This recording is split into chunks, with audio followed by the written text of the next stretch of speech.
Everyone, আশা করি আপনারা খুব ভালো আছেন, আমরাও ভালো আছি।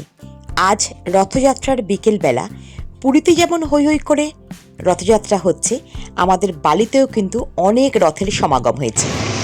এই যে আমি আর মেঘ বেরিয়ে পড়েছি।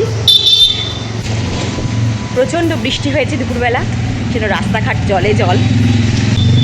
আজ রথের দিন, বিকেল এখন 5টা। আমাদের এখানে একটা রথের উৎসব আছে, মানে রথযাত্রা প্রতিযোগিতা। কচি কাচারা সকলে মিলে করবে, সেটাই আমরা দেখতে যাচ্ছি। টাইম ছিল অনেকক্ষণ আগে, জানি না হয়ে গেছে কিনা।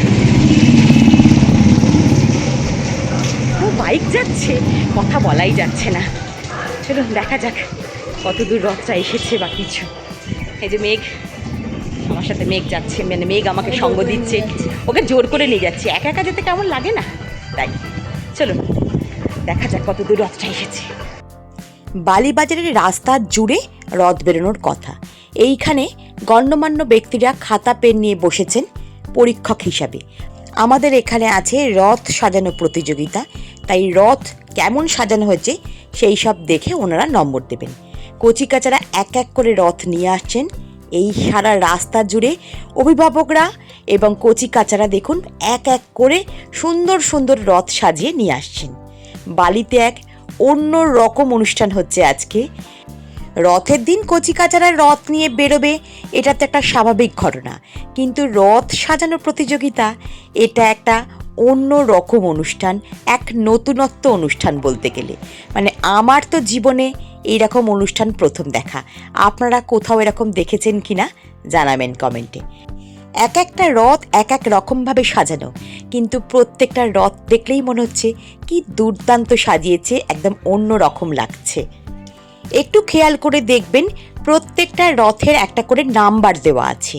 আমরা সেই জায়গায় যাওয়ার চেষ্টা করছি, মানে যেখানে এই রথগুলো নাম লিখে এই নাম্বারগুলো দেওয়া হচ্ছে। আজকে আমাদের এখানে কচিকাচারা তো আনন্দিতই, কিন্তু তার বাড়ির লোকেরাও বেশ উৎসাহ সহকারে এই এক একটা রথকে সুন্দর করে সাজিয়ে গুছিয়ে এবং কচিকাচাদেরও সাজিয়ে গুছিয়ে বেরিয়েছে। সামনে যে বড় রথটা দেখছেন, এটা বালির বেশ নাম করা বড় রথ। মানে আমরা কিন্তু প্রতিবার এই রথটা বেরোনোই দেখতে আসি, কিন্তু এবছর রথযাত্রায় আমরা একটা অন্যরকম স্বাদ পাচ্ছি। খুব মজা লাগছে, আনন্দও হচ্ছে।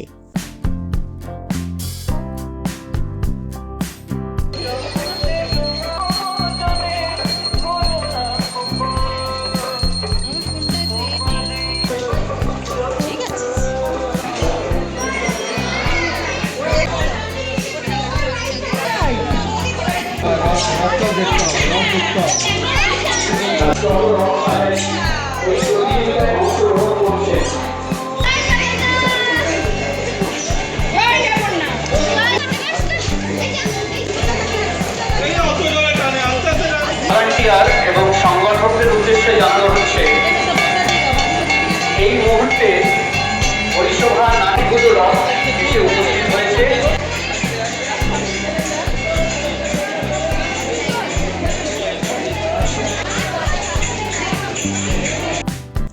সেই জায়গায় আমরা এসে পৌঁছেছি যেখান থেকে রথগুলো নাম্বার দিয়ে ছাড়া হচ্ছে। মানে আমাদের বালিচত্বরে একটা সময় বিনা পানি মিষ্টির দোকান ছিল, খুব নাম করা। এখন সেই মোড়টাই সকলে বিনা পানি মোড়ই বলে। সেইখান থেকেই এরকম রথে টোকেন দিয়ে দিয়ে নাম্বার দিয়ে দিয়ে একটা একটা করে ছাড়া হচ্ছে। দেখুন কি সুন্দর রথটা সাজিয়েছে, দুর্দান্ত লাগছে। সবসময় বলতে ইচ্ছা করছে জয় জগন্নাথ।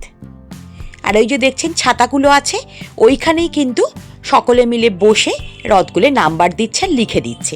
আর মনে হয় একটা করে জলের বোতল দেওয়া হচ্ছে বাচ্চাদের। প্রচুর ভিড় হয়েছে আজকে, প্রচুর সাজিয়েছে কিন্তু দারুণ দারুণ সব।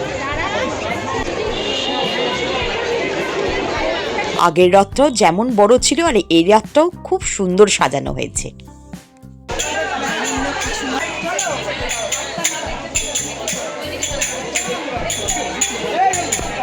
রথ দেখলাম, বালিতে যে রথ বিখ্যাত এটা দেখলেই বোঝা যায় আজকে একটা অভিনব অনুষ্ঠান হচ্ছে বালিতে, রথযাত্রা প্রতিযোগিতা। যেহেতু রথ জিলিপি ভাজা তো হবেই, কারণ জিলিপি তো সন্ধেবেলা খেতে হবেই, তাই জিলিপি ভাজা চলছে এখানে, এদিকে পাঁপড় ভাজা চলছে, আরও কত কিছু যে এদিক ওদিক দোকান বসেছে কি বলবো। আর জানেন তো আমাদের এখানে রথের দিন প্রচুর গাছ বিক্রিও হয়। আমরা একটা সময় রথযাত্রার দিন সন্ধেবেলা বাড়িতে গাছ কিনে নিয়ে যেতাম, মানে গাছের বিশাল মেলা হতো। এখন তো সবসময় গাছ কেনা বেচা চলে, তাই রথের দিন গাছ কেনার রেওয়াজটা মনে হয় অনেকটাই কমে গেছে। তারপরে মেমের সাথে একটু দেখা হলো, কথাবার্তা হলো, আর মেঘ একটু কানের দুল দেখতে ব্যস্ত হয়ে পড়েছে। এই রথ সাজানো প্রতিযোগিতায় প্রত্যেক প্রতিযোগীকে কিছু টিফিন দেওয়া হচ্ছে, ওই জিলিপি চপ এইরকম কিছু একটা হবে। আমরা রথ দেখে বাড়ি চলে যাচ্ছি, অনেক রথ দেখেছি আজকে। আবার বৃষ্টি আসছে মনে হচ্ছে, আকাশ পুরো কালো হয়ে এসেছে। ফুচকা খাবো না আমরা ফুচকা বাইরের খাই না, আমরা ফুচকা বাইরের খাই না।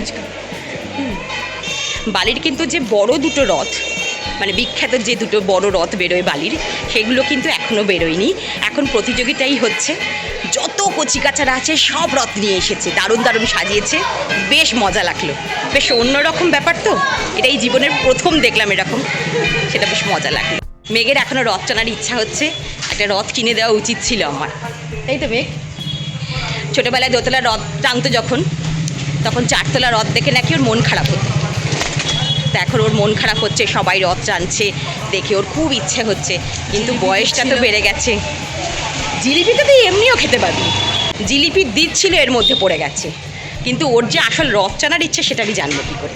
কিন্তু 10 বছর পর্যন্তই রথ টানার প্রতিযোগিতা, কিছু করার নেই, এ জীবনে তোর আর হলো না।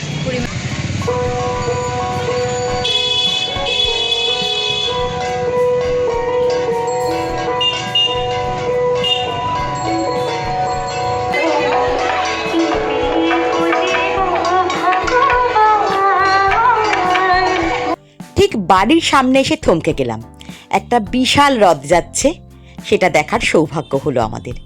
জয় জগন্নাথ, কি সুন্দর সাজিয়েছে রথটা, দারুণ লাগছে।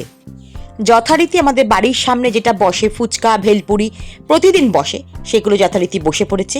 এখানেও কয়েকটা রথ নিয়ে টানাটানি করছে বাচ্চা ছেলেরা, এদের মনে হয় বয়স হয়ে গেছে বলে প্রতিযোগিতায় অংশগ্রহণ করতে পারেনি। আমরা বাড়ি ঢুকে পড়লাম, আজকের মতন রথ দেখা হয়ে গেছে। জানি না বড় রথটা ওই 6:30 7টা নাগাদ বেরোবে, তখন যদি যেতে পারি আর একবার যাব।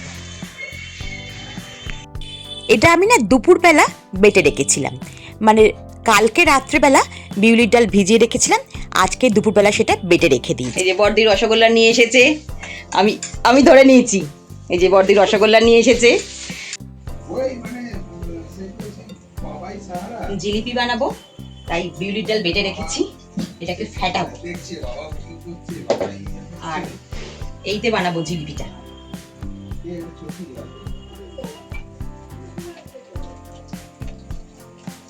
বাইরের জিলিপিটা খাবো না, তাই বাড়িতেই একটু বানাচ্ছি। মানে রান্না করাটা তো আমার যেহেতু শখ, গিটসের জিলিপি মিক্সের সাথে এটা পাওয়া যায়, মানে 75 টাকা না 100 টাকা নিলে এটা ফ্রি দেয়। এর মধ্যে জিলিপিটা কিন্তু খুব সুন্দর বানানো যায়। বিউলির ডালটা বাটার পর কিন্তু খুব ভালো করে ফেটিয়ে নিতে হবে, সে আপনি হাতেই ফেটান আর যাই করুন। অল্প একটু জল মিশিয়েছিলাম, নিয়ে এই কন্টেনারে ঢেলে দিয়েছি, সাদা তেল গরম করে নিয়েছি। আর দেখুন এই কন্টেনারে জিলিপি বানানো কতটা সহজ, যে কেউ পারবে কিন্তু জিলিপি বানাতে। মোটামুটি একটা শেপ দিতে পেরেছি, আর একটা রস করে রেখেছি, জিলিপিগুলো লাল লাল করে ভেজে এই রসের মধ্যে ঢেলে দেব। ব্যাস, আমার কিন্তু বাড়িতে জিলিপি একদম তৈরি হয়ে যাবে। আমি যেভাবে বিউলির ডাল দিয়ে জিলিপি বানালাম, আমরা ছোটোবেলায় কিন্তু এই রকম জিলিপি খেয়েছি, এখন তো সকলেই ময়দা দিয়ে বানায়। আমার ওই ময়দার জিলিপি খেতে একদম ভালো লাগে না। আর আজকে বাড়িতে চপ না বানিয়ে একটু আলুরি আর কুমড়ি বানাবো। আজকের ভিডিওটা আর বড় করছি না, ভিডিওটা এখানেই শেষ করছি। ভালো লাগলে একটা লাইক দেবেন, আপনি যদি আমার চ্যানেলে নতুন হন একটা সাবস্ক্রাইব করে বন্ধু হওয়ার অনুরোধ রাখলাম। আপনারা ভালো থাকবেন, সাবধানে থাকবেন।